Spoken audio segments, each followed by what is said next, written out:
We're at my father's place live, and we're in a recessed area while the television show is being produced, and I was lucky enough to get Taz. So welcome to Live at my father's place. Hi, thanks for having me. All right.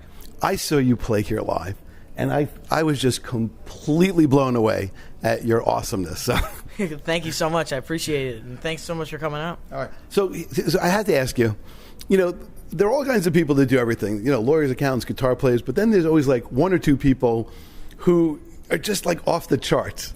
When did you kind of know that you had a special talent? Well, I knew that I had a special talent when people really started to listen to me, and really the internet was a great place. People gave me kind and encouraging words on sites such as Facebook and Instagram and YouTube as well, and I've just been so happy with all the support that I've gotten, and that really made me realize that, wow, maybe there's something here that I can work with. Now, you've played with some amazing people. I mean, I think when I was in our office downstairs, your name came up, and they said, you got to check this out. And someone put it on YouTube, and I think the first thing I saw was you and Buddy Guy playing. Yeah, that was a crazy experience, too. And Buddy's such a nice guy, and I'm so thankful for him for bringing me up as well. So how did that occasion arise? I mean, obviously you just didn't walk on. I mean, actually, it's kind of a fairy tale. So it was after a School of Rock the Musical show, because I was in School of Rock the Musical on Broadway, and I saw on my phone, actually on an Instagram ad, that Buddy Guy and I think it was Buddy Guy and Jeff Beck were playing at the theater at Madison Square Garden, and I was like, Dad, we should go to this. So he was like, okay. So I literally was sitting in the audience, and Buddy Guy does this thing where he goes into the audience and plays, and like with his wireless thing, and like plays guitar and rips a solo while walking all around the audience. And he saw I've seen me. that. Yeah. Yeah, he saw me, didn't know who I was, like grabs my hand and like tries to strum it on the guitar, like put the pick in my hand and like physically strum it, like holding my arm. And I was like, Buddy, I can play, because I knew he was gonna do that. I knew he was gonna come around, so I made sure I was strategically placed there. And he was like, all right, be on the stage for 5 minutes. That I did not expect. Wow. And then he literally called me up from the audience. I didn't think he was gonna remember, but 5 minutes go by. I'm sitting in my seat. He's like, where's that kid? And I run up to the stage. I climb up the stairs, and he hands me a Strat, and I play, and then I get off. Wow, because that's a great video. I saw it. It was a pretty crazy thing. It was really fun though. Who else have you? I've seen you play with a number of different people, but who are some of the people that you remember that you played with? I can't remember them specifically, but who else have you played with of note on stage? Well, there's a couple.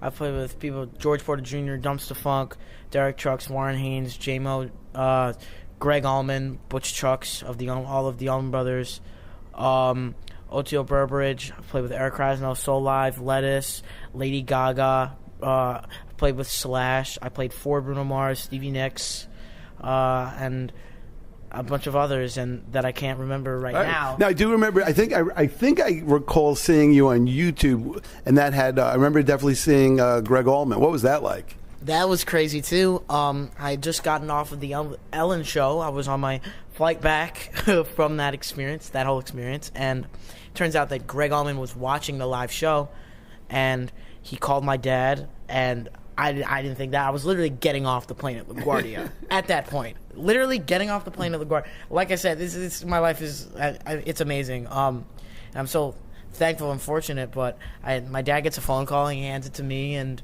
it's Greg Allman. He wants me to play in Daytona with him in Florida. So we flew down to Florida right before I was about to go on Jam Cruise, which is a musical cruise that I was about to play on, and I played with him at the State Theater there, and it was another amazing time. Wow. And it was crazy. And what was it like to play Warren Haynes? That must have been pretty interesting too. Yeah, I played with Warren Haynes. That was absolutely nuts too. I've gotten to play with him 3 times. One time was on that Jam Cruise right after. A second time was with Colonel Wright at Colonel Bruce's birthday party at the Fox Theater in, I think, 2017. or maybe it was 2016, but I got to play with him there, and that was an amazing night. And one other time that I cannot remember right now, but it'll pop up in my head. But I remember. Oh yeah, it was Christmas Jam last year, 2017, and I remember just having so much fun, and it was really a great time. So who decides, or how is it decided, what songs you're going to play when you're playing with some of these like really incredible virtuosos? Like, who decides what? It's never me. Yeah, they'll say, "Oh, play this song," and I learn it, and then I play it. So, what did you grow up listening to? Who did you listen to growing up? As far as music or acts, do you remember the first music you ever purchased? I didn't purchase it like I didn't like go to a record store and like myself and go purchase it because my parents are super overprotective. They would never let me do that. At least when I was like a 7-year-old But I mean, as soon as I was out of the womb, there was Allman Brothers being played in my house. And my dad has like over like 300 records, and he was always playing them on his record player and playing me, interactive movies of Eric Clapton and all these guys, Santana. So it was just, I don't remember specifically what the first thing that was played for me. I think it was Allman Brothers, some way, somehow. But I believe it to be. But, I mean, that's the music that I most enjoy. But it was some kind of rock music. Now, are you a rock guy? Are you a blues guy? Are you a little bit of both? I'm a little bit of everything. I love the poppy stuff. I love the stuff that people are making right now. I love the EDM. I love the rock, the blues, the funk, the psychedelic, all of it. There's beauty in all of the music. So when you write music, how does your songwriting process work for you? You walk around with blank pads. You walk around with I don't do any of that. And thankfully, there's something called a smartphone, which has a note thing in it, and also a voice memo. So there's a variety of ways that I write songs. Mostly, I'll be walking I'll be probably in first period at like 7 a.m.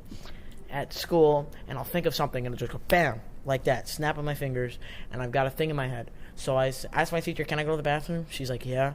And I'm in there, and I write down all the lyrics as fast as I can in my notes in my phone, and I sing it a little bit in the bathroom on my voice memos, and then I go home and I pick up my guitar as soon as I get there and I finish it. And that's how it's been going, normally just totally organic. But I'm finding it hard to like actually sit down and like go and write a song, like saying I'm gonna write a song today. Like that's not how it's usually went. It's usually like it'll come up. It just pops into you. Yeah, but I'm working to be able to do that. It takes a lot of practice to just be able to sit down and write a song. All right. So in your bathroom at school, is there like a little sign that says "Incredible hits were invented here," or should there be a sign that says that? Yeah, I don't know, but I mean, it's usually it could be like. Usually, like, I'll ask my teacher to go to the bathroom to write it, but it could be walking in the halls, on the way to another class. It could be in gym class or something like that. That's what the last song was. So, but it's also, like, I've written songs over the summer, so, like, obviously there's no school. So it'll just pop up in my head, and I'll just write it. All right. Social media, where can we find you? Where I know you have tons of stuff, but where can we find the bulk of your stuff? Instagram, Brandon Niederauer. At Brandon Niederauer. You can find me at TazGuitar.com. That's where all my tour dates are. Brandon Taz Niederauer is the name of my Facebook page. Niederauer Music, at Niederauer Music is my Twitter. And I think that's all we have right now. Can you spell Niederauer for the people who are spelling impaired? Brandon Taz Niederauer is spelled BrandonTazNiederauer.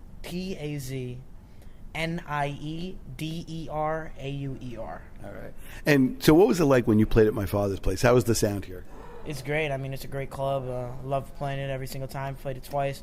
Crowd's really responsive, and just a great time. And it's a great night for anybody who wants to come and listen to great music. All right. And I can attest to that. So thank you very much. And I will be at the next show, probably in the middle, rooting you on. All right, cool. Thanks so much. Thank you for your time. All right, thank you.